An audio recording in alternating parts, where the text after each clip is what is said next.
Praise the Lord. The best wishes to you and your family members in the name of God. దేవుని నామమునకు మహిమ కలుగును గాక. దేవుని నామం పేరట మీకును మీ కుటుంబ సభ్యులందరికీ శుభాభివందనములు. ఈరోజు దేవుని వాగ్దానము. Today God's promise. అగ్ని ఆయనకు ముందు నడుచుచున్నది, అది చుట్టూనున్న ఆ శత్రువులను కాల్చివేయుచున్నది. కీర్తనల గ్రంథం 97వ అధ్యాయం 3వ వచనం. Fire goes before him and consumes his enemies all round. The book of Psalms chapter 97 verses 3.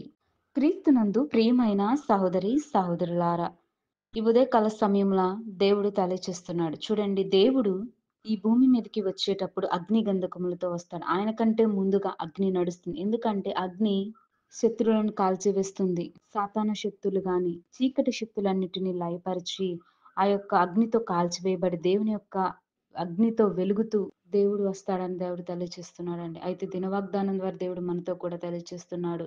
మనం కూడా సరిచేసుకుందాం, మన హృదయాలను సరిచేసుకుందాం, మన బ్రతుకులు మార్చుకుందాం, దేవుని కొరకు నిలబడదాం. దేవుని యొక్క వాక్యం నిమిత్తం నిలబడితే కనుక దేవుడు వచ్చే సమయానికి మనము సిద్ధపాటు కలిగి ఉంటాం. దేవుడు అగ్ని గంధకములతో వస్తాడు.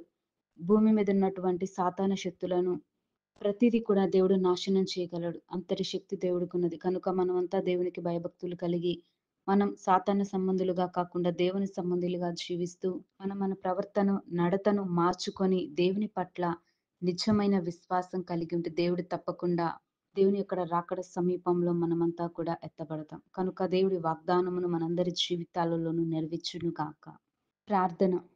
ప్రేమ కలిగిన తండ్రి, దయగల దేవానికి స్తోత్రాలు ప్రభా. ఇదిగో నా తండ్రి, మా అందరితో వాగ్దానం ద్వారా తెలియచేశావు.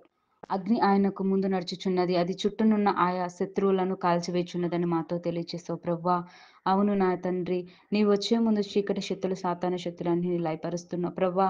మేము కూడా మా యొక్క హృదయాన్ని సరిచేసుకుని ఎందు భయభక్తులు కలిగి నాయన నీ యొక్క రాకడ సమీపంలో మేమంతా సిద్ధపాటు కలిగి ఉండే కృప దయచేయండి నాయన ప్రభా. ఈ లోకంలో ప్రభా విగ్రహారాధనలు కాకుండా ప్రభా సాతాన సంబంధం వీటన్నిటి నుంచి విడిపించి ప్రభా నీ రాజ్యానికి మేమంతా వారసులుగా ఉండాలి ప్రభా.